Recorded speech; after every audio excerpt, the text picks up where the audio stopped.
دین اسلام کو اللہ تبارک و تعالی نے یہ اعزاز بخشا ہے. سب سے پہلی چیز، سب سے پہلا دھرم، اللہ کا پسندیدہ دھرم. اللہ تبارک و تعالی نے اپنے بندوں کے لیے جس دھرم پر، جس دین پر چلنا پسند کیا ہے، اس کا نام اللہ نے رکھا ہے اسلام، انسانیت. یہ دین، یہ اسلام، جہاں ایک طرف بندوں کو اللہ سے جوڑنا یہ بتاتا ہے، دوسری طرف یہی اسلام ہماری معاشرتی، ہماری سماجی زندگی، ہماری انفرادی اجتماعی زندگی، اس میں کیا ہدایات ہیں، کیا روشن تعلیمات ہیں، انسانوں کو زندگی گزارنے کے لیے کیا ہدایات ہیں، اس کی تعلیم بھی اسلام دیتا ہے، قرآن دیتا ہے. اسلام کی جو بنیاد ہے دراصل وہ ہے اللہ سے ڈرنے پر تقوی. یہ اسلام کا ایک بنیادی معیار ہے کہ کسی انسان کے اندر اگر تقوی ہے، پرہیزگاری ہے، اللہ کا ڈر اور خوف ہے، وہ انسان اللہ کے نزدیک بہت عزت دار ہے. اسلام مساوات اور برابری کی تعلیم دیتا ہے کہ دنیا میں پیدا ہونے والا ہر انسان، سب ایک ماں باپ کی اولاد ہیں، سب برابر ہیں، کسی کو کسی پر کوئی فضیلت، کوئی برتری حاصل نہیں. اس لیے ہم دیکھتے ہیں کہ نماز میں، مسجد میں ایک آدمی ہے جو بڑا امیر ہے، بڑے خاندان والا ہے، اور دوسری طرف ایک ایسا آدمی ہے جو غریب ہے، مزدور ہے، پھٹے پرانے کپڑے میں ہے، رکشہ چلاتا ہے. اگر مسجد میں پہلے نماز پڑھنے کے لیے وہ آ گیا تو امام صاحب کے پیچھے اگر جگہ ہے اور وہ وہاں پر کھڑا ہو گیا تو دنیا کے کسی امیر کو یہ اجازت نہیں کہ وہ اس کو وہاں سے ہٹا کے پیچھے کھڑا کر دے. یہ اسلام کی خوبصورتی ہے. کسی دھرم میں ایسا نہیں. اونچ نیچ، ذات برادری کا فرق، یہ بھید بھاؤ ہر جگہ ملے گا، اسلام میں ایسا نہیں. قرآن کہتا ہے یا ایھا الناس انا خلقناکم من ذکر و انثی، اے لوگو ہم نے تمہیں ایک مرد آدم اور ایک عورت حوا سے پیدا کیا. تم سب ایک ماں باپ کی اولاد ہو، لہذا کسی کو کسی کے اوپر کوئی برتری، کوئی فوقیت، کوئی مقام نہیں. قرآن کہتا ہے وَجَعَلْنَاكُمْ شُعُوبًا وَقَبَائِلَ لِتَعَارَفُوا، کہ ہم نے یہ خاندان، یہ کنبے، یہ قبیلے، یہ برادریاں، یہ سب اس لیے نہیں بنائی ہیں کہ کوئی چھوٹا ہو گیا، کوئی بڑا ہو گیا. ان کے بنانے کا مقصد یہ ہے کہ تم آپس میں ایک دوسرے کو اچھی طرح پہچان سکو. مثال کے طور پر کسی سماج، کسی محلے میں زید نام کے 4 لوگ رہتے ہیں. اب آپ نے بلایا کہ بھائی زید کو بلا دیجئے. اب اس محلے میں 4 زید ہیں، آپ کس کو بلا رہے ہیں؟ تو آپ متعین کریں گے کہ بھائی فلاں خاندان کا جو ہے، فلاں کا جو لڑکا ہے، ہم اس کو بلانا چاہ رہے ہیں. تو اسلام میں کنبے، قبیلے، خاندان، برادریوں کی حیثیت صرف اتنی سی ہے کہ آپ بس پہچان لیں، ایک دوسرے کا تعارف ہو جائے، پہچاننے میں دقت و دشواری نہ ہو، بس اس حد تک اسلام میں ہے. اس سے زیادہ کوئی اونچ نیچ برادری واد اسلام نے تسلیم ہی نہیں کیا سرے سے. اس لیے رسول اللہ صلی اللہ علیہ وسلم نے اپنے حجۃ الوداع، جو حج فرمایا ہے، ایک ہی حج ہے جس کو آخری حج یا حجۃ الوداع جس کو کہا جاتا ہے، عرفات کے میدان میں تمام لوگ جس وقت کھڑے تھے، آپ علیہ الصلوۃ والسلام نے خطبہ دیا، جس خطبے کو آج بھی دیا جاتا ہے. عرفات کے میدان میں حاجیوں کو خطبہ ہر سال دیا جاتا ہے. رسول اللہ صلی اللہ علیہ وسلم نے خطبہ ارشاد فرمایا اور اس میں خاص طور پر یہ بات ارشاد فرمائی یا ایھا الناس، اے لوگو، ابو ربکم واحد، تمہارا رب ایک ہے. اور فرمایا ابوکم واحد، تمہارا باپ بھی ایک ہے. تمہارا رب ایک ہے، تمہارا باپ ایک ہے. اور اس کے بعد فرمایا کہ لا فضل لعربی علی عجمی ولا لعجمی علی عربی ولا ابیض علی اسود ولا اسود علی ابیض الا بالتقوی. فرمایا کہ دیکھو، کسی عرب کے رہنے والے آدمی کو کسی غیر عرب ملک کے رہنے والے پر کوئی فضیلت اور برتری نہیں.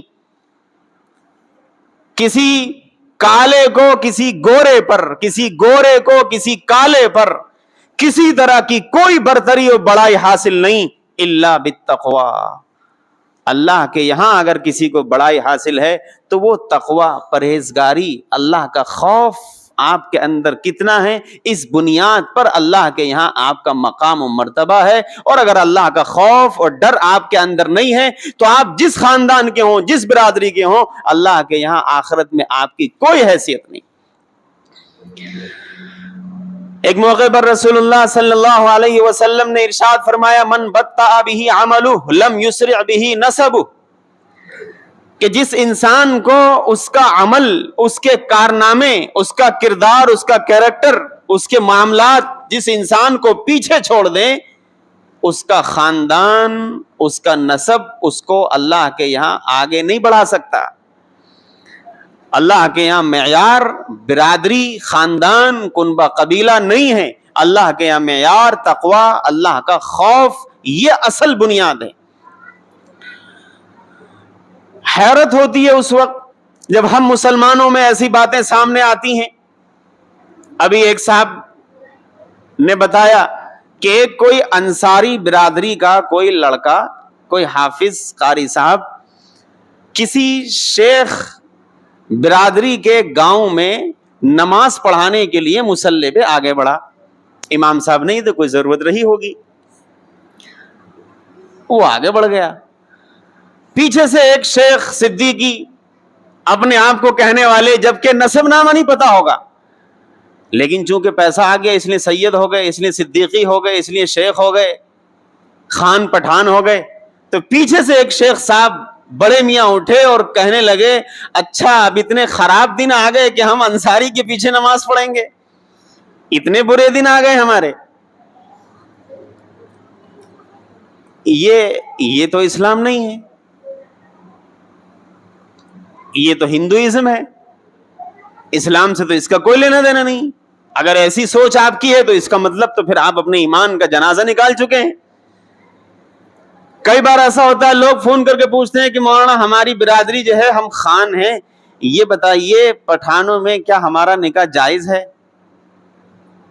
لیجئے، آپ اس کو مسلمان ہی نہیں سمجھ رہے، جبکہ قرآن کہہ رہا ہے کہ آپ ایک ماں باپ کی اولاد ہیں. برادریاں، خاندان، کنبے، قبیلوں کی حیثیت صرف اتنی ہے کہ آپ پہچان لیں کہ فلاں لڑکا فلاں خاندان کا ہے، فلاں لڑکا فلاں خاندان کا ہے. بس ایک تعارف ہو جائے، آپس میں ایک دوسرے کی جان پہچان ہو جائے، بس اتنی حیثیت ہے. اس سے زیادہ حیثیت اسلام میں برادری واد کو دی ہی نہیں گئی ہے. یہ جو برادری واد، چھوت چھات، اونچ نیچ، یہ تو غیروں کے دین اور دھرم میں ہے، اسلام سے اس کا کوئی لینا دینا نہیں. اس خرابی اور اس برائی کے نتیجے میں ہم لوگ غور کریں، سوچیں. میں بھی ظاہر ہے آپ ہی کے درمیان کے ہوں، آپ بھی میرے درمیان کے ہیں، آپ بھی انسان ہیں، میں بھی انسان ہوں. میرے یہاں ہم تو دیکھتے ہیں کہ یہاں تو پھر بھی کم ہے، یہاں تو پھر بھی کم ہے یہ مصیبت. ہمارے یہاں آپ جا کے دیکھیں گے تو اس سے 10% اوپر ہے. سوچ ہی نہیں سکتے کسی غیر برادری میں رشتہ کر دیں، یہ ان کے ذہن میں نہیں آتا، ناک کٹ جائے گی.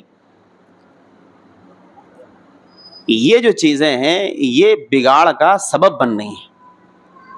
اس سے سماج کا جو تانا بانا ہے، جو اتحاد ہے، وہ ٹوٹ جاتا ہے. اس سے اسلام کی بنیادی ڈھانچے کو ٹھیس پہنچتی، اس سے ہم مسلمانوں کے اتحاد اور یونٹی کو ٹھیس پہنچتی. ہم لوگ اس پہ غور کریں کہ اسلام کہتا ہے کہ جس کی دینداری، دیانتداری، امانتداری سے تم مطمئن ہو، جس کے اخلاق و کردار سے تم مطمئن ہو، بس وہاں پہ رشتہ کر دو. اب ہم ذرا غور کریں، جتنے خان ہیں سب گریبانوں میں منہ ڈالیں، جتنے انصاری ہیں وہ بھی جھانکیں اپنے اندر، اور جتنے سید ہیں وہ بھی جھانکیں، صدیقی اپنے اندر جھانکیں. کتنی لڑکیاں ہیں آپ کے محلے خاندان میں جو شادی کی عمر کو ایسا، جو شادی کی جو بہترین عمر ہے اس عمر کو پار کر چکی ہیں. کتنے لڑکے ایسے ہیں جو شادی کی جو اصل عمر ہے 18 20 سال 22 سال اس عمر کو پار کر چکے ہیں، اور صرف اس برادری واد کی بنیاد پر آپ اپنی لڑکی کا رشتہ نہیں کر رہے ہیں، آپ اپنے لڑکے کا رشتہ نہیں کر رہے ہیں، جس کے نتیجے میں برائیاں جو ایک اندر سے جراثیم انسان کے اندر 24 گھنٹے پائے جاتے ہیں، 12 مہینے پائے جاتے ہیں، کہ انسان کی جو بنیادی جسمانی ضرورت ہے اس سے متعلق جو جراثیم ہے خاص جانوروں میں الگ الگ موسم میں پیدا ہوتے ہیں۔ میڈیکل سائنس کہتی ہے کہ انسان کے اندر بالغ ہونے کے بعد سے یہ جراثیم 24 گھنٹے 12 مہینے اس کے جسم میں پنپتے رہتے ہیں۔ اب اگر کسی لڑکی یا کسی لڑکے کا رشتہ صرف اس بنیاد پہ کہ فلاں برادری کا ہے اور یہ فلاں برادری کی ہے نہیں ہو سکتا، تو پھر آپ ذرا ٹھنڈے دماغ سے سوچئے کہ اس فطری ضرورت کو پورا کرنے کے لیے لڑکا یا لڑکی کیا کیا قدم اٹھا سکتے ہیں یا کیا کیا قدم اٹھا رہے ہیں۔ آپ بھی جانتے ہوں گے، ایسا نہیں ہے کہ آپ کہیں کسی دوسرے جزیرے کے رہنے والے۔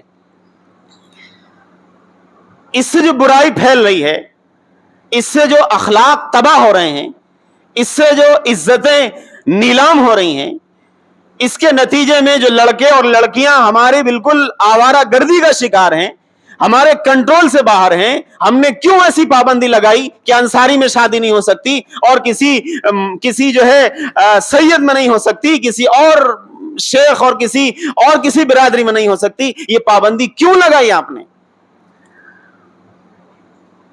ہم لوگ اگر کسی سے پوچھیں تو ہر ایک آدمی کہے گا نہیں یار غلط تو ہے۔ بھائی جب غلط ہے تو آپ کیوں کر رہے ہیں؟ آپ جانتے ہیں کہ شراب پینا غلط ہے، آپ دور رہ رہے ہیں اس سے، آپ اس سے بچتے ہیں۔ آپ کہتے ہیں کہ جوا کھیلنا غلط ہے، آپ اس سے کوسوں دور رہتے ہیں، اپنی اولاد کو بھی نصیحت کرتے ہیں۔ جب ایک چیز غلط ہے تو اس کو غلط آپ سمجھ رہے ہیں، مان رہے ہیں، تو پھر اس سے بچتے کیوں نہیں؟ اس سے بچیے۔ حدیث شریف میں صرف اتنا کہا گیا، آپ علیہ الصلوۃ والسلام نے ارشاد فرمایا کہ بھائی تنکح المرأۃ لاربع، 4 چیزیں ایسی ہیں جن کی بنیاد پر کسی لڑکی سے نکاح کیا جاتا ہے۔ عام طور پر سماج میں ان 4 چیزوں کو دیکھا جاتا ہے۔ نمبر 1 لجمالہا، خوبصورتی دیکھی جاتی ہے کہ وہ بڑی اچھی ہے، خوبصورت، اچھے چہرے مہرے کی ہے۔ نمبر 2 لمالہا، مال دیکھا جاتا ہے کہ جہیز کتنا ملے گا، مالدار کتنی ہے۔ اور اس کے بعد فرمایا کہ اس کا حسب نسب، خاندان دیکھا جاتا ہے، کس خاندان، کس قبیلے، کس برادری کی ہے، لوگ اس کو دیکھتے ہیں۔ اس کے بعد فرمایا وَلِدِينِهَا، اس کی دینداری کو تو بعد میں دیکھا جاتا ہے کہ بھئی ہاں قرآن پڑھی، ہاں بھئی قرآن بھی ضروری ہے، اچھا ہے۔ آپ نے فرمایا فَاظْفَرْ بِذَاتِ الدِّينِ، اللہ کے بندے دیندار لڑکی کو پسند کر، جس کے اندر دینداری ہے، جس کے اندر اللہ کا خوف ہے، جس کے اندر شرم و حیا ہے، اس کو نمبر 1 پر ترجیح دے اور اس سے رشتہ جوڑ، چاہے جس برادری کی ہو، جس خاندان کی۔ رسول اللہ صلی اللہ علیہ وسلم کی ازواج مطہرات جو ہم سب کی مائیں ہیں، امہات المومنین، آپ ان کی ڈیٹیل نکالیں گے تو کوئی قریشی جو آپ علیہ الصلوۃ والسلام جس خاندان سے ہیں اس خاندان کی ہے، تو کوئی بنو امیہ دوسرے خاندان کی ہے، حتیٰ کہ یہودی گھرانے کی، حضرت صفیہ یہودی گھرانے کی ہیں۔ الگ الگ خاندان، حضرت ام حبیبہ دوسرے خاندان کی ہیں، بنو امیہ کے خاندان۔ اور عربوں میں برادری واد اور خاندان یعنی بنو امیہ اور بنو ہاشم، ان کو بالکل یوں سمجھ لیجئے جیسے کہ اس زمانے میں کوئی بہت ہی کم حیثیت رکھنے والا شخص اور کوئی دوسرا سید آدمی جو صحیح النسب سید ہو، جیسے وہ اپنی شادی نہیں کر سکتا اور ایک دوسرے کے ساتھ اٹھنا بیٹھنا حرام اور ناجائز سمجھتا ہے، یوں سمجھ لی جیسے کہ کوئی پنڈت ٹھاکر اور دوسرا کوئی دلت۔ ایسی لڑائی اور ایسا جھگڑا بنو ہاشم بنو امیہ میں رہا کرتا تھا۔ آپ علیہ الصلوۃ والسلام کی سسرال ہے بنو امیہ میں۔ رسول اللہ صلی اللہ علیہ وسلم کی بیٹی ہیں حضرت رقیہ اور اسی طرح حضرت ام کلثوم، 2 بیٹیاں، دونوں بیٹیوں کی شادی کس سے ہوئی ہے؟ حضرت عثمان ابن عفان رضی اللہ عنہ کس خاندان کے ہیں؟ آپ علیہ الصلوۃ والسلام کے خاندان کے نہیں ہیں، ان کا خاندان ہے بنو امیہ، دوسرا خاندان ہے۔ اسلام تو مٹانے آیا تھا اس مصیبت کو، اور ہم نے ہندو سماج کے درمیان میں رہ کے اور اسی بھید بھاؤ کو اپنے اوپر اوڑھ لیا اور اس کو بالکل ایسی جگہ دے دی جیسا کہ لگتا ہے اس سے باہر کبھی آئیں گے ہی نہیں۔ اگر اس سے باہر نہیں آئے تو میرا یہ جملہ یاد رکھیے، زندگی رہی تو آپ بھی بتائیں گے اور انشاءاللہ ہم بھی بتائیں گے۔ اگر اس مصیبت سے باہر نہیں نکلے تو آنے والے 10-20 سالوں کے اندر آپ دیکھیں گے کہ آپ کے بچے آپ کی عزتوں کو اچھالیں گے، آپ کی بچیاں عزتوں سے کھلواڑ کریں گی، آپ کچھ نہیں کر سکتے چونکہ آپ نے مجبور کر دیا، ان کو پابند کر دیا اور ان کو بالکل ایسا جگہ دیا برادری واد میں کہ کسی دوسری برادری اور کسی دوسرے خاندان میں آپ رشتہ کرنے کو تیار نہیں، نہ کسی کی بیٹی لینے کو تیار اور نہ کسی کو بیٹی دینے کے لیے تیار۔ اس کے نتیجے میں جو خرابیاں، جو برائیاں پنپ رہی ہیں، تو پھر اس کو دیکھیے، اگر نہیں سدھار پیدا کیا اور نہیں اپنے اندر بیداری پیدا کی تو پھر یہ نتائج بھگتنے پڑیں گے۔ اس لیے ضرورت اس بات کی ہے کہ جو بچے جوان ہیں، جو بچیاں جوان ہیں، کوشش کریے، پہل کریے۔ لوگ کہتے ہیں ناک کٹ جائے گی، لوگ کیا کہیں گے؟ کوئی کچھ نہیں کہے گا۔ ہماری اہلیہ خود دوسری برادری کی ہیں، کسی نے آج تک کچھ نہیں کہا، کسی کو پتہ بھی نہیں، ہم نے آج آپ کو بتایا۔ اسی طریقے سے اور بھی بہت سے ایسے لوگ مل جائیں گے جن کے گھروں میں الحمدللہ نیک دیندار بچیاں ہیں، نیک دیندار شوہر جن بچیوں کو مل گئے، جن کی بچیاں دیندار نیک گھرانے کی تھیں، ان کی آپس میں شادی ہو گئی، الحمدللہ خوشحال زندگی گزر رہی ہے اور کوئی کسی طرح کی بات اور مصیبت سامنے نہیں آئی۔ اور کتنے ایسے مل جائیں گے آپ کو جو باقاعدہ برادری کی شادی برادری ہی میں کی گئی اور اس کے باوجود مسائل کھڑے ہو گئے۔